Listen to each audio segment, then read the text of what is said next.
Hello and welcome to the Daily Meal for Tuesday, the 23rd of May and Wednesday, the 24th of May 2023. In today's and yesterday's Millwall news, this from londonnewsonline.co.uk. Millwall January transfer target admits Hibbs' career could be over this summer. Kevin Nisbet, a major target for Millwall in the January transfer window, has admitted that tonight's fixture against Celtic could be his final home match as a Hibernian player. 26-year-old striker has scored 10 goals since returning from an ACL injury in December. Nisbet only has 1 year left to run on his contract with the Scottish top flight club. Hibs face Celtic at Easter Road this evening before wrapping up their campaign at Hearts.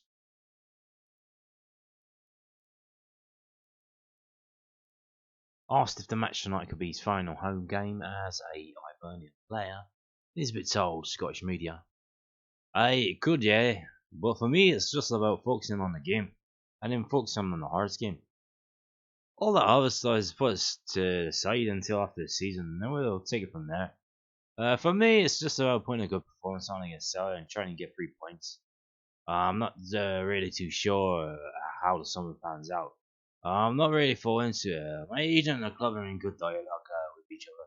And I've said I kind of want to stay out of it. I just want to focus on finishing the season well. I asked if he would want Ibs to receive a decent fee for his services.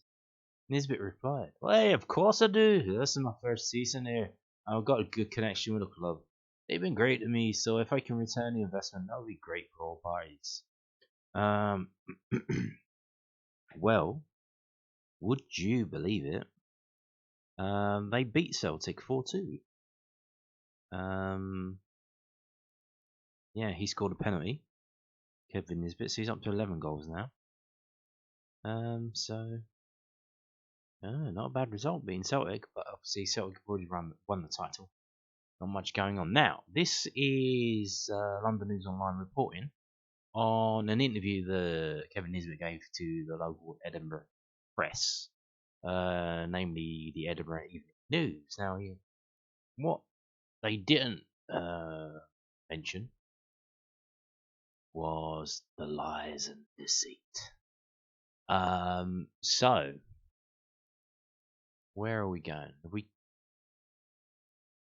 Right? Where is it? This, like most newspaper sites, this is invested with adverts. So it makes it hard to read the actual thing that you want to read. So let's say here the prolific 26-year-old has been regularly been into transfers away from the High V's since joining from Dunfermline in 2020, and a proposed 2.3 million move to Millwall fell through in January when the striker, who had just returned from a long-term injury, he decided he would prefer to remain in Edinburgh for the time being. It's apparently came out that there was something wrong with his medical. He didn't fail the medical, but in terms of Millwall breaking their transfer record, paying £2.3 million for someone, they weren't happy, and they decided to maybe not go through with the deal. That's the rumours. We haven't had that official, but then literally 2 weeks later, he gets injured again. So, hey ho. So here you see, he snubbed Millwall to stay at Easter Road. Asked if he felt he'd been vindicated in staying at Hibs instead of signing for Millwall, Nisbet said, yeah, of course, I want to come back and stay and play well. I've been there before, where January moves have fallen through, and I think I didn't deal with it previously as well as I did this time. I wanted to come back and enjoy my football, and I have. So the deal fell through, but he decided to come back, and he snubbed Millwall. Ay, ay, ay. Lies and deceit. Why don't you just tell the truth, man? Because obviously that's going to fuck up his move if he does move. And it probably did fuck up his move in terms of moving somewhere else other than Millwall in the January transfer window, because other clubs are going to look at that and say, or even call up Gary Rowett or people involved and say, what happened there? Or Is there something wrong? Because we're thinking of making a bid. So there you go. But he's come back. He's come back. He's playing well, and he played for them tonight as they beat the Celtics. So maybe he's not all that bad. But it's the lying I can't stand. You know, the lying, just pointless lying. Now, what is this about? Is this true? I don't know. Is this a lie? This is an exclusive. Wow, but it's from Football League World. Oh, yeah. It's from footballleagueworld.co.uk. It's one of these sites they churn mill. They churn stuff out. So, but Football League World sources have revealed that a host of EFL clubs are keen on out of contract Nottingham Forest forward Lyle Taylor. Yeah, we were linked to him last season. Go for him now. So Millwall, Sheffield Wednesday, and Rotherham keen to capitalise on Nottingham Forest contract situation. Out of contract Nottingham Forest striker Lyle Taylor is attracting attention from the Championship League One. Millwall, Sheffield Wednesday, and Rotherham United among the club's keen. Sources have exclusively informed Football League World. The 33-year-old's current deal with the Reds expires this summer, and he is not expected to be offered fresh terms by the Premier League club. He's not featured once this season, despite being named on the bench for their first 2 games. With Forest top flight status secured for 23-24, Taylor looks likely to move on. He will not have a shortage of suitors when he does. Among sources have exclusively informed Football League World that the experienced forward is attracting a lot of attention from the Championship and bigger league clubs. Among those keen are Millwall, Wednesday, and Rotherham. Football League World understands that Taylor does have offers from the MLS teams, but is set to stay in England. So he's got 8 goals in 61 appearances for Forest. But they're saying he has been lethal in the past, so maybe there's something with the situation at Forest that doesn't really suit him. He bagged 55 goals and 21 assists across the seasons at AFC Wimbledon before moving to Charlton Athletic, where his 67 appearances brought 36 goals and 14 assists. So last season's loan spell at Birmingham City showed Taylor still has an eye for goals. He scored 5 times in 14 appearances for a struggling blue side. So we were linked with him before last season. Maybe that was true. That wasn't true. Who knows? If we had assigned him, would we have made the playoffs? Who knows? Is the reason why we let Mason Bennett go is because this is a possibility. Maybe this is it. A bit of an experience. Someone who's been around the block. Who knows? Who knows? Obviously, not. I think most people, some people know this, but most don't. He was in the Millwall, I think Millwall under 21 team. Back before when it was an under 21 team, it was under 21s and under 19s. Then they changed it to under 23s, and he was absolutely banging the goals in for the under 21s, and then he was released, and he had to work his way back up through football by going to, I think, Scotland and places like that. And he made it. He did it. He's contracted to a Premier League team. So there you go. Not bad. Not bad. So we'll see. Is this a homecoming for Lyle Taylor? Is he coming home to Millwall? We'll see. Maybe he can help bring through some of the younger players in under 21. Millwall's under 21. Help guide them into the first team. But we will see. We will see. Interesting one. So, moving on to this from LondonNewsOnline.co.uk. Flexibility key to Mill player earning fresh contract offer. Notice we've known about this for about a week or 2. Still waiting. Hasn't been confirmed or that he agreed or he has signed. So still waiting. Ryan Leonard's versatility has helped him earn a big contract from Millwall. The Lions revealed last week that the former Southend United, Sheffield United, and Finland player, who is due to be a free agent at the end of June, has been offered a chance to extend his stay. Scott Malone and Mason Bennett have both been released. Leonard, 30, was restricted to 18 appearances in the last campaign due to injuries, but the midfielder has shown that he can play at right wing back and on the right of the back 3. When Lenny played, he was very influential and performed really well, Rowett told Southend. The slight caveat is on how many games Lenny was available. That's probably one of the reasons he's been offered a new deal with probably a slightly different structure. Oh, so here we go. So this is why he's not signed straight away. Is he on pay as you play? Is he on a basic, shortened basic, which goes up to what he's getting now if he actually plays? He's getting an appearance fee that bumps his weekly wages up. So that's probably why he hasn't signed it. So because he's really thinking, what the these fuckers trying to screw me over. So then he's thinking, is it worth it moving to another club at this time, this age? Who knows? But we'll see. Maybe he's trying to get better somewhere else. I said maybe Ipswich might be interested. They've just come up. They're not far from the South Essex area where he's from, so who knows? But we will see. There's a reason behind some of these decisions. They're not all the same decisions to offer anyone and not Scotty or Mason. It's not the way. We felt there was value there within the group. His flexibility, the ability to play 3 or 4 different positions. So if Leonard was just a central midfielder, they would have let him go. The fact that he's basically a utility now. What is he? He's the new Jack Smith. And that's why he's got offered a contract. But it seems there's some funny business going on, and he hasn't signed it. So he might sell them to shove it where the sun don't shine and seek pastures new. Now about the decision to release Mason Bennett Scott Malone. Here we go. Millwall boss on that decision, Gary Rowett. This is also from LondonNewsOnline.co.uk. Millwall manager Gary Rowett is not completely ruling out a contract offer eventually being made to Mason Bennett. The Lions announced at the end of the last week that they would not be retaining Bennett and Scott Malone when their contracts expire at the end of June. Rowett, who brought the pair to SC16, admits that releasing the pair was a very, very difficult decision. Scotty came in and did really, really well, in particular that first season when he was outstanding in the wing-back role, the Millwall boss told the South London Press. He's a really good lad. I really like him, Mason. I get on with both of them as people, first and foremost.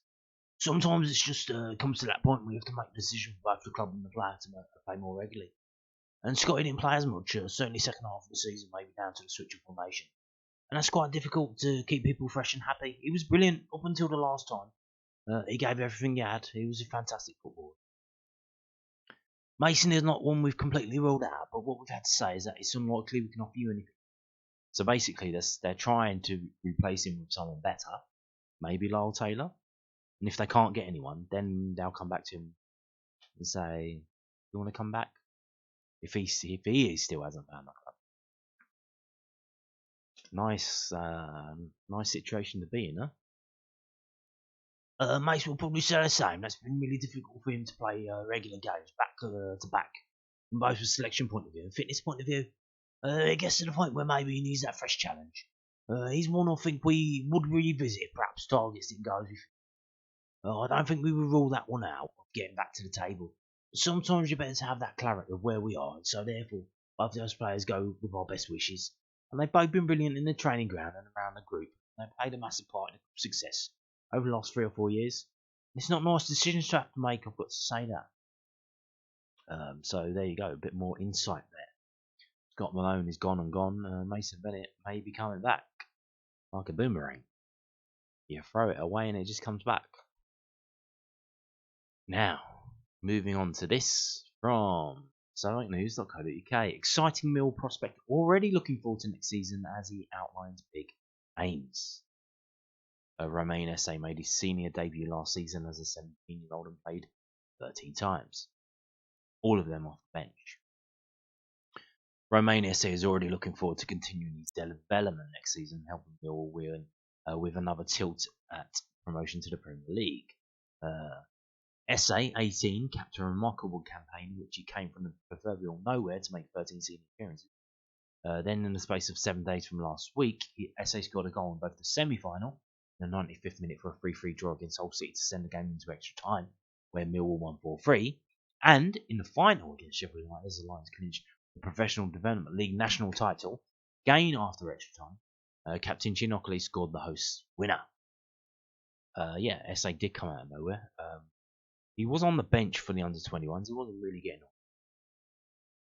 And then for some reason he started in central midfield, central midfield for the under-21s, and he was just outstanding.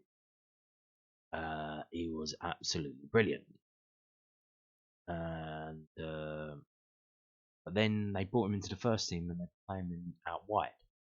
So obviously you've got Billy and Savs in the middle. Savs.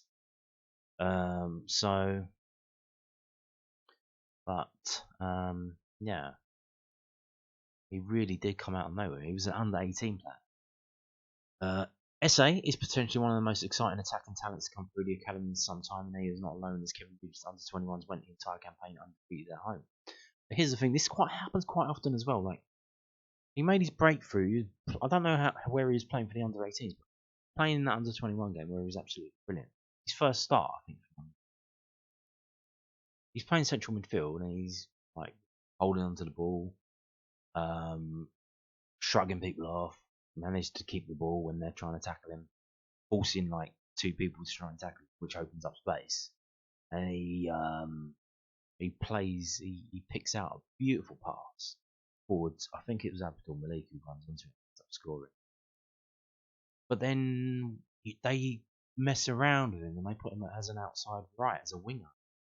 Not really what he was there. I don't know if it was just for that one game he was playing central midfield, or for the under-18s he was playing in a wing role. But it seems like they're trying to kind of convert him into like Tyler Berry. Like, let him play to his strengths. And if that's in central midfield, then that's in central midfield.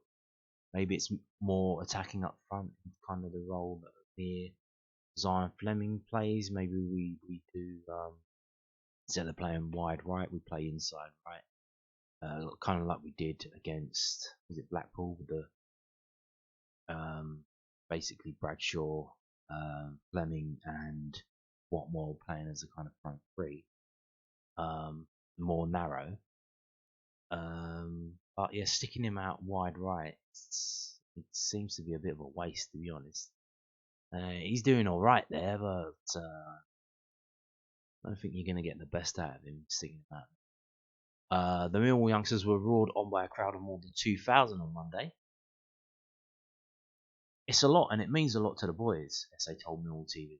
You see, before the game, everyone was telling everyone to come down and support us. You see, it showed a lot. When we were down under the cosh, defending for our lives, the fans have our back and are making noise as always. It feels great. The lads are happy. I got a goal. We got that goal in extra time. We all thought they were growing into the game, but we got that goal from Chin. And it shows we can score whenever the crowd is behind us. Esse, who signed a long-term deal in January, is yet to start for Garrett's senior side, is determined to make an impact. As the Lions aim to mount another top 6 challenge. I'm hoping to carry on this form into next season, and we'll see where it goes, as I said.